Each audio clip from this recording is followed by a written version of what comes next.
Hi, Amy. Hi, How are you? I'm good. How are you? I'm so excited. I am so excited because I got so many replies after I announced that I was going to be coming here with you because everyone wants to create an online course, but Amazing. everyone gets overwhelmed with it. And who better to talk to than you, the expert? So I received so many questions. I have like a whole thing. I know you have to leave before actually like 1:45. So let's get right to it. Can you do a little introduction about yourself for the people from the digital bus and everything? Yes, absolutely. So, hi guys, I'm Amy from Rebelle Nutrition, and I started my business a couple, let's say 4 years ago. I started my business as a nutritionist, Hmm. and I started seeing one-on-one clients, and it was great, but I kind of reached this point where I was like, I'm so overwhelmed. I'm still working a full-time job, trying to grow my nutrition business, and I'm still not making the amount of money that I need to be making to quit my full-time job with one-on-one clients. So I was really exhausted and I wasn't able to scale because obviously with one-on-one clients, you hit a wall with just time and energy, even though I loved them. So Yeah. I was like, how can I scale my nutrition business? So that led me to creating my first nutrition course online.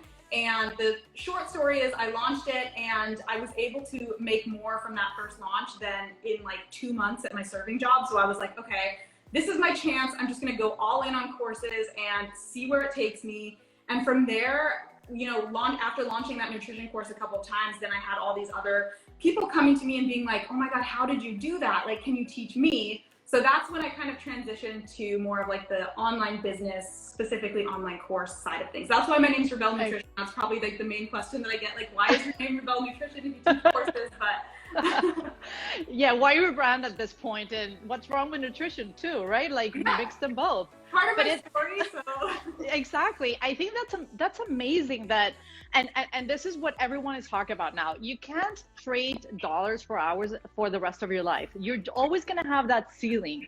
And the way to really build that revenue that changes lives is to create scale. And the way to create scale is to really do an online business that is accessible to people from all over the world, right? Which is exactly what you were saying. Like even I love my clients too, but how many hours in the day do you have, right? yeah, and you don't have to choose one or the other too. I mean, that's something that I tell people a lot is like, your course can really reach more people at once than you ever could with one-on-one clients. And then as an upsell or just, occasionally if you wanted to take on clients here and there and just really like leverage your time and energy because your energy is precious, you can do both. So Exactly. If you want to, you can definitely do both. But it's great to have, like, as you call it, you always talk about passive income, to have that kind of like you have created this course and you can continue to help people that continue to enroll, which is also one of the questions that we got. So let me start with the first thing. Did you learn this by yourself? How did you get so good at it? yeah, so when I was creating my nutrition course, I spent a lot of time on YouTube, honestly, like Okay. Googling how to do things. And honestly, I did a lot of things wrong just through trial and error. And I think that really led me to, which is why I wanted to create a course, because I was thinking like, if I had something like this when I had first started, which when I created my first course, like nobody knew what that was. Like people were like, what are you doing? And so I kind of really had to pave my own way and figure out what did and didn't work. And having an online course that really maps it out step by step. This is what to do. This is how to get results. This is how to make it completely like faster and get results on the first time rather than trial and error, like taking me a long time like I did. That's why, I wanted to create this course. So yeah. Exactly. And this takes me to the next point, that people think that I think YouTube is wonderful and it helped you, but you can't, I mean, it's so disorganized and unstructured that you really need like someone to teach you how to do so that you don't waste time. We go back to time is money. Time, your energy is also precious. So you created the structure from all your learnings and how to actually do this right from the start and not have to go through all the growing pains that you probably went through in the beginning, right? Yeah, totally. I mean, that's what I tell people too. I mean, like any info that's in anyone's course out there, anyone online, you could probably find for free somewhere online, but how long is that going to take you? Like how many hours of searching on YouTube, searching on Google? I know because I personally did it. It took me forever. And then I, had to fail a lot of times to figure out what actually worked. Or you can just take somebody's course that, maybe you're investing a little bit into, but it's going to get you results a lot faster and save you tons of time. So Awesome. By the way, Social Parody says that you and I are her favorite creators. So thank you. Social. I love you.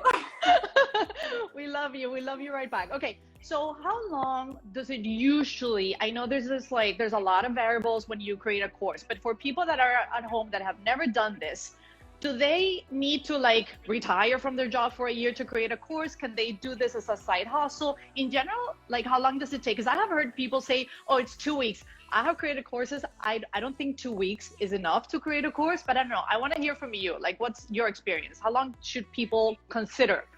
Yeah, I mean, the great thing is that it really can fit your schedule. I created my first course when I was still working a full-time job. So I would work on it 2 hours, 1 to 2 hours in the morning, Monday through Friday. And doing it that way, it probably took me about 3 months. Okay. But really, it totally depends. I mean, I hear that too. Some people say, if they're just, let's say, recording the course videos where it's just, the screen or the camera recording their face and they're not doing any slides, that might be a lot faster. And is that easier, Amie? Is it easier if you don't have a PowerPoint and you're just talking about something? What's in your experience faster?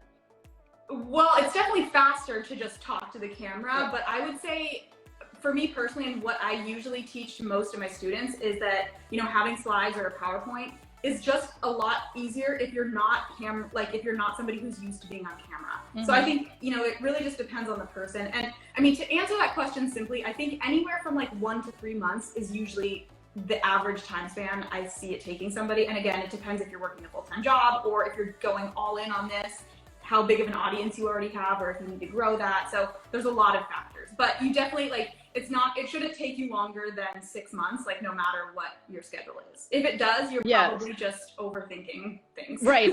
Which takes me to my next question. Is a longer course with a higher price point better than a shorter course with a lower price point in your experience? Because this is another debate. Do I want to create the end all, basically a PhD of my subject matter and charge $2,000? Or do I just create a ton of mini courses and charge $47?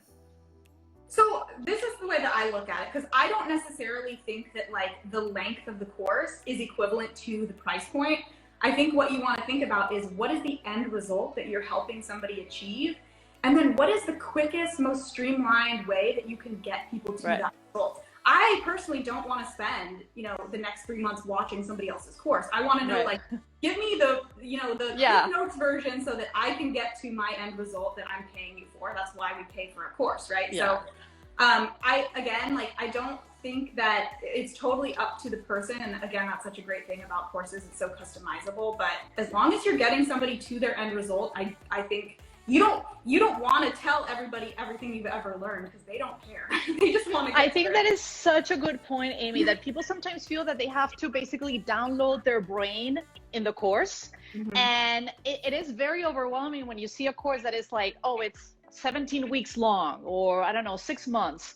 That may be great for a group of people, but overall, in general, people are really busy. In my experience, I agree with you that it's streamline the information. It's give them just what they need, but don't give them your entire knowledge base, because that's not necessarily going to serve them, right? Totally. Well, and I think too with people, and I mean anyone who's buying a course, it can get really easy to get into this place of analysis paralysis of continuing to learn and buy more courses and learn, but never actually implement. Never do them. Right. So it's that, and that's why I'm so passionate about okay, this is the last course that you are going to need. Let's get you taking action and getting results for yourself so that you can get out of learning mode and into action results mode. It's so true. It's so true. So what have you seen holds people back? Because what I hear sometimes, people's oh, I'm not a natural teacher, or I don't want to be on camera. But in your experience, what do you think why aren't people launching courses if they're an expert in the matter? Or do they need to be a total expert, which is another thing that I have heard. You don't need to be a total expert. You can just have that 10% edge, a little bit more enough to help them. But what have you seen that people come to you as an objection why they don't create courses? I mean, I think the main one is just people feel this sense of imposter syndrome. I don't know enough. There's somebody else who's already doing it and they're better than me, or they have a bigger audience than me, or they're smarter than me, or whatever. And so what I like to tell people in that in that situation is like, look, you don't need to be the world's #1 leading expert on a topic, as long as you know more than the person that you're serving. So if, let's say you've gotten yourself a specific health result, and maybe you're not like a leading expert on that topic, but you can still help people who are maybe, you know, back where you were a couple of years ago before you learned what you know now. So exactly. And I feel that that is true for anything on Instagram. People like, that person's already doing it. Why am I, you know, like gonna contribute? Or, you know, they have this imposter syndrome because everything is done, Amie, at this point. Everything is done, but not everyone resonates with everyone. You know, so 100%. You can connect, you know, with people. And I'm sure when you started, you probably thought like, well, other people are creating, although you started pretty early before the pandemic, right?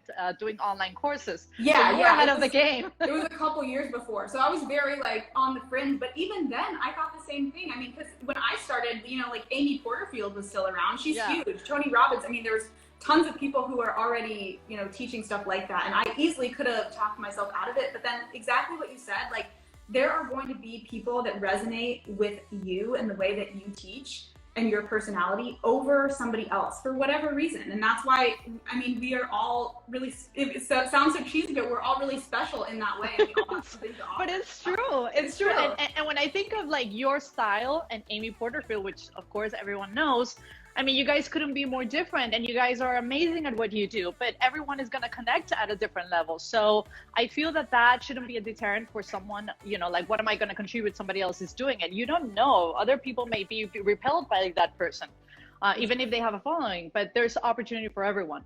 But I'm glad that you say that. It is about your unique voice and your teaching style, and also what you know, like your angle and your experience, because I'm sure you went through things in your first course that you can now teach other people, you know, that maybe Amie didn't go through, you know, so everyone has a different path, so they can contribute different things depending on your target audience as well. And a different story too. I mean, I think sometimes like telling our story, everyone has a different story, and like my story is really going to resonate with some people and really not with others. So I think that's a huge part of it. Exactly. So when someone launches their first online course, and I also hear this a lot, it's like sometimes it fails. And then they never do it again, which is horrible, because isn't this the opportunity to adjust, or, you know, like basically think about how can I improve on this, but not necessarily to quit? I see people recreating their course entirely, or just like never doing it again, or doing a brand new course, which takes again another 3 months, which is wasted time. So how do people deal with, how do you teach your students to deal with that kind of like, you know, like a failure per se, which I never call failure, I always call learning, because you always learn something. So you got to go back and do it. But it's like falling off of a horse. You got to get back. You got to get back and do it. Like, swallow your pride, cry in the closet if you have to, show back up like on Instagram with a smile, but you can't let that, you know, like hold you back. So what do you say to that? Totally. Well, I mean, the goal for me and with all my students is to validate your course topic enough so that you know for sure people are going to buy it, whether that means you've already had people pay for it or you have a huge VIP list. Like, there are different ways to kind of test and validate your idea before you even create your course to make sure that it's going to sell. But aside from that, like, let's say you launched your course and it flopped, you had one purchase or something. What I find is usually the problem is not actually the content of the course. Like, I don't think you need to go back and create a whole new course. Usually where the problem lies is somewhere within the marketing or the way that you're talking about the course. So even something as simple as like changing the title so that it's a lot more clear, or you know, the way that you're talking about it and explaining what the outcome actually is and why somebody needs that and why they need it now versus like why, you know, they might just be like, well, why can't I just wait till later to get it? So I think that's huge. And, you know, a way to figure that out obviously is, you know, present your course or your sales page or whatever to somebody who has no clue what you do or anything about it, and ask them, like, do you understand what this is? Like, do you understand why somebody would want it? Or like, do you want this? And if there's like, I'm confused, I don't know what you're selling, I don't know who this is for, I don't know why I want it, then like, that's really good information that it's just the way that you're talking about it. And probably the course material itself is great.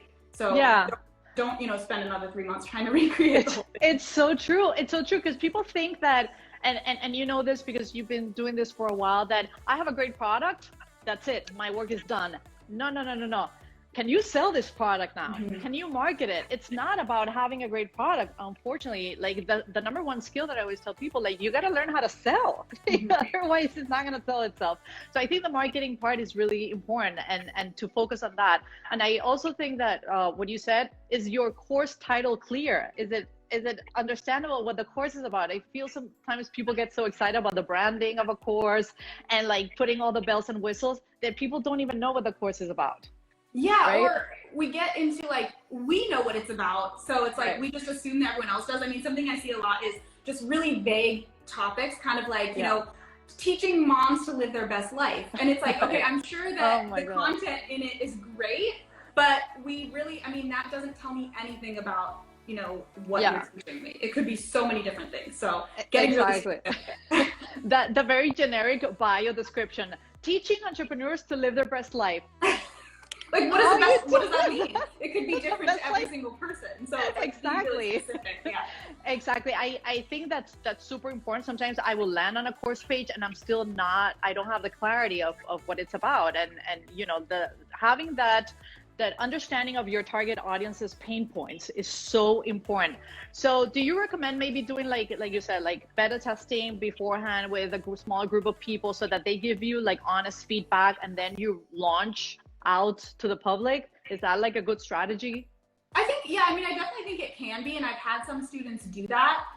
There are a lot of different ways to kind of like test out your idea beforehand, especially if you, like, let's say you're brand new to your topic and you really aren't sure if anyone's actually interested in it. I think beta testing, you know, having a couple people go through it and give you their feedback beforehand can be really, really beneficial. I think another way to kind of look at it, if you're like, I don't know what my audience's pain points are, most of us, like majority of the time, if we're teaching on a specific topic, it's because we've gone through that ourselves. Yeah. So if you can even just think about like what your own pain points were a couple years ago. I mean, again, that's how I started creating online courses. Like, this is the course that I wish that I had. So what was going through my mind at that point? Like, what was I doing? What was I thinking? And if you can get really, really specific about the thoughts that were going through your own mind and then like speaking to those, tons of people are going to resonate with that. I couldn't agree more. It's great when you're your own target audience, mm-hmm. when you've been in those shoes. We have a couple of really good questions in the comment. Somebody asked, how many email subscribers you need to have to launch? Because we both know that email, the database helps in creating a better launch. Is there like, but I don't think that you need 100,000 emails. I think you can have like a mighty but strong email list. Do you know like what would be, you know, like an ideal, like start with what, 300 or something? I think it just depends on what your course launch goal is. So I have a free training that breaks down like what your course, you know, the price of your course is and what your income goal is, and then working backwards and figuring out how many subscribers you actually need to hit that goal. So, I mean, in general, you can expect to convert like 3% of your email list. So if you kind of work backwards from whatever your income goal is, you can figure out, you know, I need 500 email subscribers on average before I launch to hit my goal or something like that. But there's not really like any hard or fast rule on it. Yeah. Okay. No, but that's great that you talk about that, which takes me to my next point. So once somebody has finished the course, how much time should they allocate to the marketing strategy? Because we know we have to start showing up and start like creating that, you know, trust and authority. It's not like you finish a course and I'm going to open my brand new Instagram next week and start talking about it, right? It doesn't work like that. Right. So is there like, you know, like a runway, maybe like 2 months, 3 months? I personally like to do like at least 2 months, 2 to 3 months to start working on different objectives to build that relatability factor, that trustworthy factor. So, but you have to do that work beforehand, right? Totally. I mean, I completely agree with you. And honestly, what I say to do is like, as soon as you know what your course topic is, start talking about it as you are simultaneously building out your course. Like whenever I create any new course, I'm taking my audience behind the scenes. I'm showing them like, look guys, I'm working on this module where I'm teaching you this, this, and this, and here's how to join the waitlist. Like, you know, you can always bring your audience and they feel like they're a part of the journey with you. And it's just a good, like as you're creating, for example, let's say you're creating module 1, you can take like little tidbits from that and turn it into like a social media post that's really, you know, generating buzz about your specific topic. So as soon as you know what your topic is, I think you can start talking about it. tell people how they can join the wait list. Even if you don't know when it's going to be launching, you totally don't need to. You can still generate buzz and get people onto your email list while Exactly. It's so true. And I think that buzz, like that word, it's so important. You can't just like one day to the next, like, I have a course. like, you know, people will be like, what? Okay, like, I thought you were just doing nutrition. Like, you now have a course. So that part, like doing the teaser, getting people excited, but genuinely bringing them behind the scenes to show them what it is that you do during the day when you're not on Instagram. It's also key. Yeah, I definitely agree with that, you know, that build up helps a lot. I always tell my students, like, think about it like the launch of a movie. How does Hollywood do it? They start like, you know, with the trailers and it's like coming soon and all that, and you start getting really excited about it.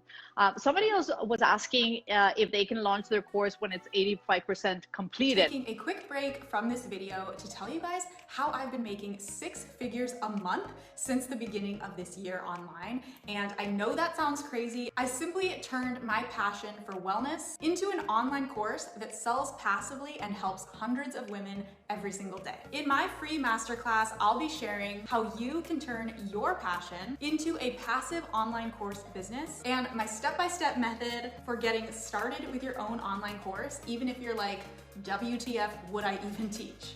To join the free masterclass, click the first link in the description box right below this video. Don't forget, it's free, and I'll see you there. Okay, back to the video. Absolutely, right? You can launch even before completion. Yeah, I mean, and that's something you can also do. That's a good way to like test out your idea. Obviously, you want to be really clear with your audience, like, you know, module 1 is going to be available on this date. Module 2 is going to be available on this date, for example. So they know, like, you know, if they're going all the way through and they're like, wait, where's the last lesson? They know, you know, right? Just be really clear with them. But yeah, you can totally do that, and it's a good way to you know, get some cash flow through the door while you're finishing your course. Exactly. Somebody was asking, can you launch a course without having social media? I find that a little challenging. I'm sure it can be done. What are your thoughts on that? That one's tricky. Yeah, I get that question a lot too, and I get another question I get too is like, you know, if I don't want to show my face on social media, can I still be successful? And so I never say never. I think there is a way to do anything if you want to. You would have to be creative about, you know, the marketing. Like, let's say, I'm thinking maybe if you were like a blogger and then you were sending people, you know, building up buzz that way. Same thing with like having an Instagram account where you're not showing your face. Again, I think it's doable. Yes, anything is possible, but are you going to be a lot more effective and be able to kind of hit your income goals a lot faster, build trust faster, all of those things faster? Yeah. When you show your face and you're on social media, most likely, yes. Right. Yes, that's a tricky one, but I agree. So somebody's asking, can you launch a course without an email list?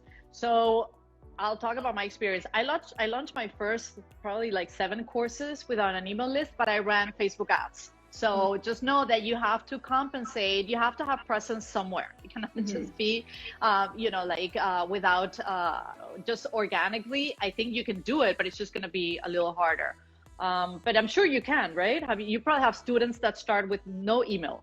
Yeah, I have plenty of students that start with 0 email. I mean, and I do think you can definitely. I mean, you did it. Obviously, you can totally launch a course without an email list.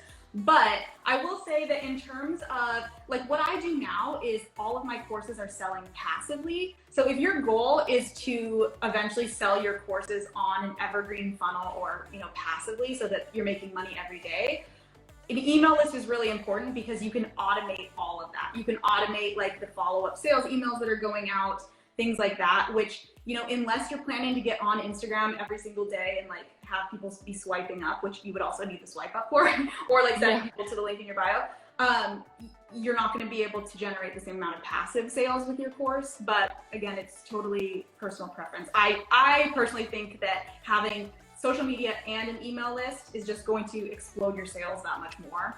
For sure. You want to have that omnipresence for your content and for your brand. That's going to like, you know, bring in more people, more quality people of your target audience. Somebody's asking what's the best platform or what platforms we like. I mean, I'm sure, I don't know which one you're on, but there's like Kajabi, Teachable. There's like a few good ones. Which one do you have like a favorite? Yeah, and so I don't think I know a lot of people love, you know, whatever they love. It's totally personal preference. I personally love Teachable as both a student, like going through other people's courses, and as a course creator. I just think it's really easy to use, simple. I agree. Like, I'm not necessarily very tech savvy, to be honest, and I think it's totally easy to use. Do you Yeah. so do you use Teachable too? Yeah, I'm on Teachable too. Yeah, it's super Yeah, easy to use, right? Like, so and their customer support is really good as well. Amazing. Yeah, and honestly, you can do, I mean, you can do subscriptions, you can do payment plans, you can do pay in full, you can do coupons, like, and it does all of that for you. So I think it's just really intuitive to use, and I recommend it. But Yeah. I also have a lot of students who like Kajabi too, so. Exactly. I heard Kajabi is super robust, you know, as well. So we live in a world where there's a lot of great options, and that's a good thing. Somebody's asking about marketing, and which was my next question. Like, what in your experience has been, you know, like, I'm not going to ask you to give me your entire marketing strategy, because that's probably like a secret sauce that you teach your students. But one thing that you're like, man, this really helps me sell my course. I personally love Reels, of course, Reels and Stories, but also Facebook ads. Somebody's asking about budget. So what have you like seen has really worked for you in driving actual sales to the course? So I also love Reels. I think they're a great way to kind of grow your social media presence, but in terms of like converting people into students, I think webinars work really, really well. And they have and you know, you can call them whatever you want, webinar, masterclass, but I use it as basically like a video training where I'm teaching you guys something super valuable, and at the end I'm explaining all about my courses and how to enroll. Those for me work so well, and they're again great for passive income and automated sales for your course as well. For sure. And so, live launch or evergreen? What team are you on? Are you on both? I have been fully converted to evergreen, honestly. I did only live launches for maybe the first two to 3 years that I had a course. And so for anybody who doesn't know, like, the difference, live launch is obviously like, you know, I'm launching August, or like the doors open August 1st and then close on the 10th. And so, you know, you're getting as many people in during that time as you can. You're gonna have a lot of sales during that time, and then the doors close, and you know, it's a couple of months maybe until you launch again and open doors again. So that's like a live launch, and those work great. But at this point now, honestly, so I just really got exhausted from launching all of the time. I mean, I'm sure you know, it's a lot of energy, it's a lot of planning. So horrible. So much goes into it, and now I'm like, you know, why only make money 10 days out of 1 month when I could be making sales every single day? Like, so then now that's why I've transitioned everything to evergreen. Everything is passive now, and my main role now is like being on social media and driving traffic to those funnels. It's so true, and I am seeing a big shift from large course creators, which, you know, like, no need to mention, everyone knows who they are, going into evergreen. And kind of like staying a little bit away from live launches. I agree with you. Live launches, you will hate every day of your life during those 7 days. It is so taxing. It's exciting. It's a roller coaster. Because you know, you have invested all this time, and people think that, you know, it's, you know, you have this content that you have created, but even during the launch, there's so much work going on during the launch. So I agree with you. Why have a cart open for 5-7 days when you can have that passive income just creating, you know, like, revenue for you constantly? I think that's where the industry is headed. Just because, you know, it doesn't make any sense to put all that effort into a live launch, which I'm probably still going to create like every once in a while, but I agree with you. I think, you know, like I'm definitely more inclined towards evergreen. So the way to do evergreen really is to have a webinar on your page that is always there, and that people can like watch it for free, and then they enter the funnel. That's the easiest way to do it.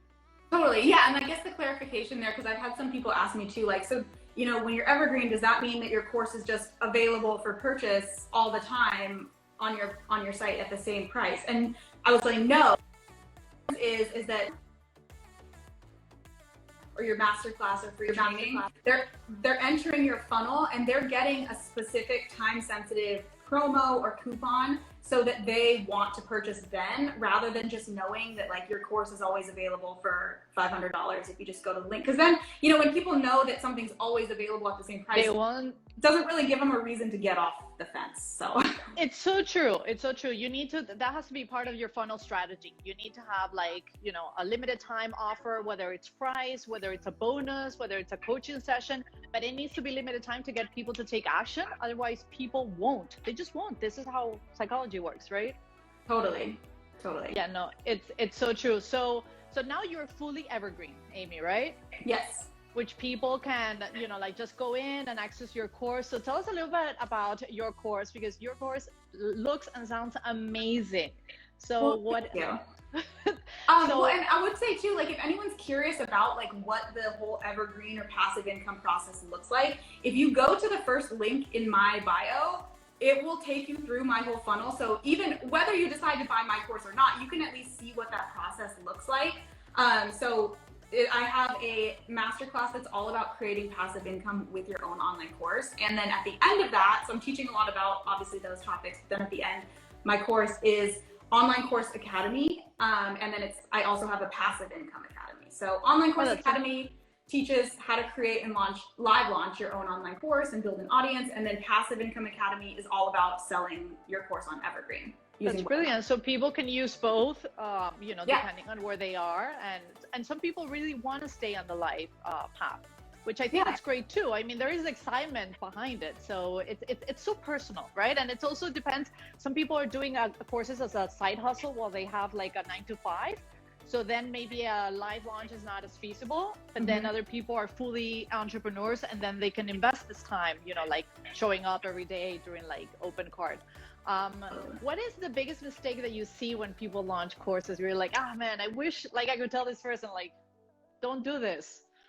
I would say the main thing is like people just not go, like in a live launch, for example, like people not going as hard with the sales as they need to. And what I mean by that is that during a live launch, you're sending emails every day, you're posting to social media, you're getting on Instagram stories, you're telling people, here's how to enroll, here's the benefits. And I think a lot of people feel like they're being really annoying during that launch. So then they're like, I better just stop because I don't want to annoy people. I don't want people to like unsubscribe. So true. It's like, listen, people are going to probably unsubscribe during that time because you're being more promotional, but it works. Like if you show up and you're consistent, and again, we know that like people need to be exposed to something at least 7 to 8 times before they feel ready to purchase. So you have to be showing up every single day, reminding them why to enroll, what it's about, who it's for, what the benefits are. And you're going to feel annoying. So just know that like it doesn't last forever. Yeah. It's so true. It's such a good point, and it's great that you bring that up, because some people, they're like, they hyperventilate, they feel disgusting by selling. Some people, like I've heard students, it's like, it's so gross to sell. Like, I'm sorry, you don't have a business unless you are able to sell. And we have to make it okay for other women entrepreneurs to sell. Like, I think this is also particular about us as women. Like, I see guys do it all the time. And for some reason, like, we shame other people for doing it. No, like, my account is my business. Like, don't, like, how dare you talk about your business in your account, Amie? Yeah. Well, yeah, and I think one way to kind of overcome this or start working on it is like, pay attention to the way that you feel when you see other women selling. Because if you get this feeling of like, oh, why is she always selling to me? Like, you have to pay attention, because that's probably the judgment that you're also feeling about yourself. So if you can kind of reframe that to be like, yes, like I'm supportive, I'm so proud of her, like that's so exciting, she's selling, she's starting a business, she's making X amount of money, like hell yeah, I can do that too. That's how you're gonna feel when then you start showing up and selling, and you're gonna get a more positive response, I think.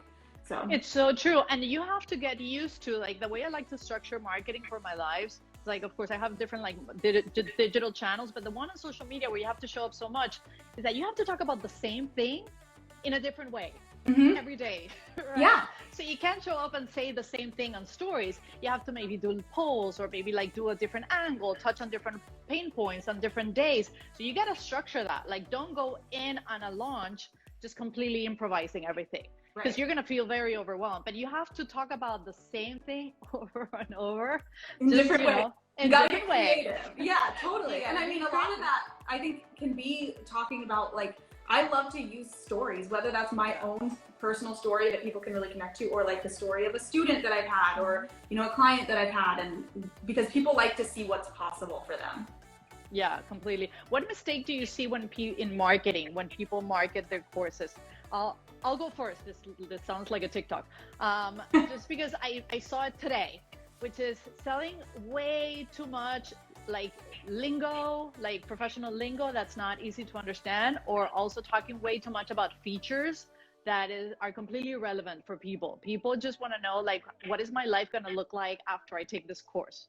So that's something that I see when people market their product. Yeah. No, I mean, that's totally, I think that's probably one of the biggest things. And also kind of what I would add to that, what I said before, is so much like when you're kind of in it, when you are the course creator, you're using, what I see people do a lot, especially in the nutrition world, because I came from that, I'm very aware, like you're using the language that other practitioners use. So making sure to meet your audience where they are at. So for example, if you're talking about HPA axis dysfunction, like maybe you know what that is as the, you know, the nutrition professional, but does your audience know what that means? Yeah. So making sure you're using language they use. Maybe they're saying like, you know, I have acid reflux, like that's something that they know, and you need to speak in that language rather than the, you know, language that you would use with other professionals. It's so true. I have no idea what that first term means at all, but I certainly know what acid reflux means. But yeah, I think some people want to be so professional to build authority, then they alienate half of the audience, right? Yeah. So it's kind of, you know, a mix of things. And I think the reels, like, and you've done a beautiful job with your reels and, you know, selling your messaging and building your authority, that a lot of people are also afraid. I've heard this, I don't know if you've heard this, people are like, oh, I don't want to look silly, you know, this isn't gonna, like, you know, make me credible. And what do you say to that? Well, it's like, just go look at how stupid I look on some of my reels, and then I'm doing A-okay. My business is successful, but I feel like honestly, what I found too is like, there are so many times that I'm like, oh my God, I feel like an idiot. This is so stupid, but I'm having fun. And I feel like that sense of lightness really translates to your audience, and they think it's entertaining too. I mean, I think you can have both. You can be silly and make a funny reel, but you can also have really good content. So it's not like you have to choose one or the other. Yeah. And also this thing about being silly. So what? Like, get out of your head, right? Like, I feel silly every time. I posted a reel today where I was like, you know, in bling bling, I was channeling the Kardashians, and afterwards I was like, this is ridiculous. Is this a job? Like, but then I was like, I don't care. I was just trying to get a message across that people really need to understand that people are not judging you that way. You're judging yourself that way, right? So it's, you got to get out of this self-limiting belief, which takes me to one of my last questions, which is mindset. I think, do you talk about mindset? Because I feel that's also an important point when people think, oh my God, like, is my course going to sell? Nobody's going to buy. Nobody wants this. You know, it's going into a launch with that energy is so detrimental. I couldn't agree more. Yeah, mindset is huge. It's something I talk about all the time, because I honestly think that's probably the biggest barrier to anybody launching a course, to anybody even starting a business period, is that we get so in our own head about, you know, what are people going to think of me if I start showing up and doing Instagram stories and show my face. Like, I felt the exact same way. Oh yeah, same. When I was like, what are my, like, people that I know in real life, like, what are they going to think if I'm doing this? Like, nobody even understands. My parents still barely know what I do. Like, they don't really get it, but they're supportive, you know? So it's just like feeling the fear and showing up and doing it anyway. So true. I completely agree. I'm reading the questions to see. We've gotten so many questions. I know you only have 10 minutes left, so guys, send your questions also if you want in the comments so that Amie can see them. You can always, if we don't get to them, you can always DM me if you have questions too. Perfect. And yes, I'm going to be saving the live. I always get that email, that question. Some people are asking again about how many subscribers you need to have. There's a lot of questions about subscribers, and I think that is an effort that is ongoing, right? Having that lead magnet to constantly grow your subscriber list, and you teach this on your course as well, because I heard that you touch on different things that go beyond social media on your course. Yeah. I mean, I talk a lot about email list building and email list growth inside my course. There's a whole module on it, just because I do think it is so important. But what I would say is that, like, don't get in your head and think, it's sort of like how people think, oh, I need a certain number of Instagram followers before I monetize. Like, it's just it's an arbitrary number. And the benefit of, let's say, launching your course when you have only a couple hundred email subscribers, let's say, is that you get the practice on a smaller audience, and you can continue to build and continue to get better and better and better. And then once you do have 10,000 email subscribers, you're a pro, and you're going to convert way more of those people. So just start where you are, and you can continue to tweak and get better. It's so true that and you have like a huge following now, but there's a blessing in disguise when you have like a small following, when you can test and experiment and get really good at what you do, because you only get great by doing it. You don't get great by reading about it or by seeing other people. You gotta do the stuff. Like somebody was telling me the other day, it's like, this has been a waste of time because my reels aren't working. And I was like, you don't understand. You're getting really good at making them, editing them, like doing all that stuff. Like it's not gonna work. The first 3 aren't necessarily gonna like work, but you gotta do the job so that then you become the expert. But you gotta do it.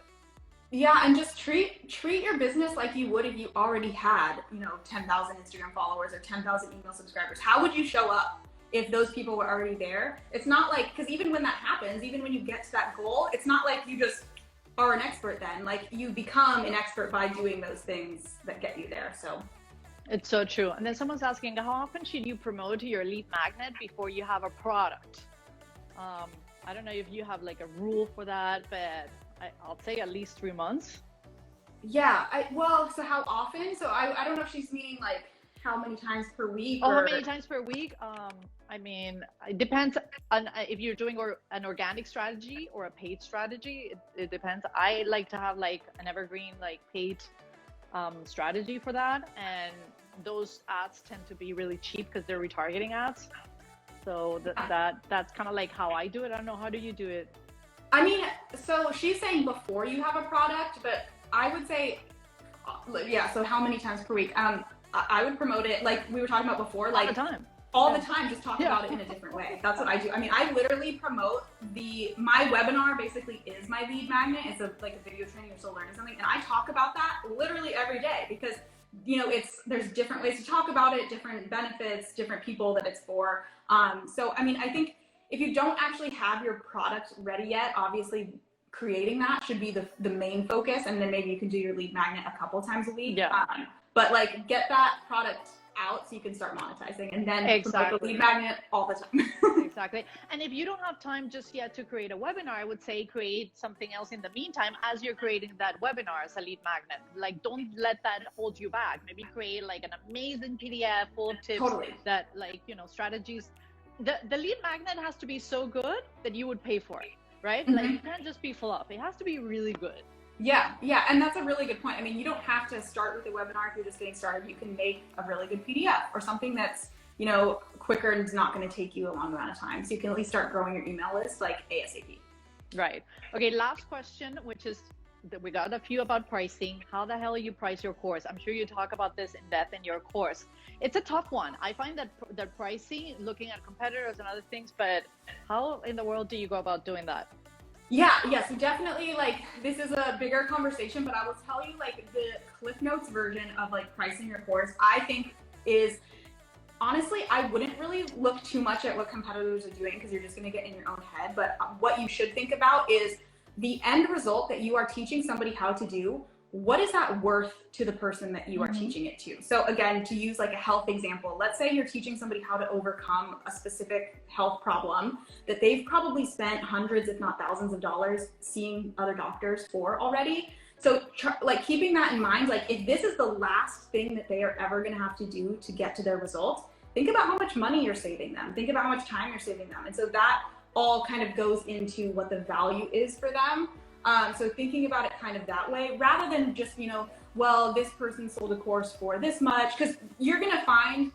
Oh yeah, it's just like doing research, like as part of research is key. But I think what you said is so true that, and that should be part of your marketing message. It's like, imagine how much you would save if you learn how to do this yourself, right? Like then you revert it and use it as an objection, as fighting the objection.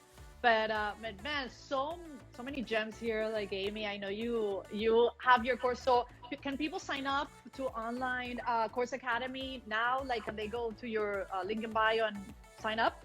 Yeah, so I think just like we've talked about this whole time, the best thing to do is go watch the webinar, which is linked in my bio, and it'll tell you all about creating a course, thinking of your course topic, how big of an email list you need, and then also how to sell your course passively. And then if you're interested, you can of course join my courses. I would love to have you, and feel free to DM me if anyone has follow-up questions. Yes, for sure. Everyone go check out Amie's page, Amie's course. This is the time to create an online course. This is the time. There has never been a better moment. So get on this bandwagon and create that passive income. And Amie, thank you so much for your time. Thank you so much for having me. This was so much fun. This was such a good time. It certainly was. And well, I hope you all have a great week. Thank you everyone for joining. Thank you, Amie. Everybody. Thank Take you. care. Bye. Bye.